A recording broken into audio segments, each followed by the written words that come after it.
नमस्कार दोस्तों, कैसे हो आप सब। आशा करती हूँ आप लोग ठीक होंगे। तो आज हम दोनों बहनें आप सभी के लिए लेकर आई हैं नाच गीत। तो सुनिएगा और बताइएगा कैसा लगा। बहुत ही प्यारा नाच गीत है, तो देर न करते हुए चलिए सुनाते हैं। हमारे नैहर के हो रहनवा पिया छोड़ाई दिहल ना। हमारे नैहर के हो रहनवा पिया छोड़ाई दिहल ना। पापा मोर छोड़ावला पियावा मम्मी के हो छोड़ावला पिया छोड़ाई दिहल ना। पिया छोड़ाई दिहलाना। हमारा प्यारा जैसन बीरनवा पिया छोड़ाई दिहलाना। हमारा प्यारा जैसन बीरनवा पिया छोड़ाई दिहलाना। हमारे नैहर के हो रहनवा पिया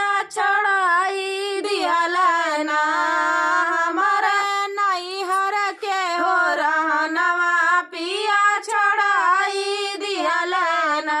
चाचा मोर छोड़ावला राजा चाची के हो छोड़ावला पिया छोड़ाई दिहलाना। पिया छोड़ाई दिहलाना।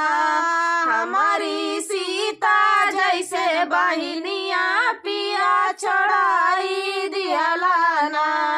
हमारी सीता जैसे बहिनिया पिया छोड़ाई दिहलाना।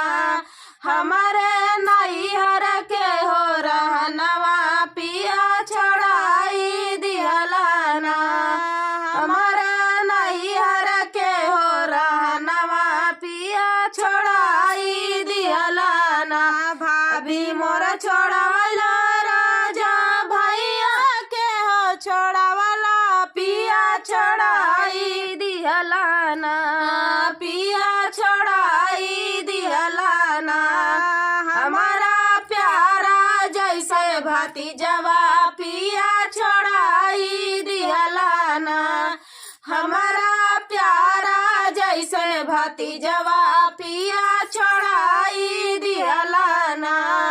हमारे नैहर के हो रहनवा पिया छोड़ाई दिहलाना।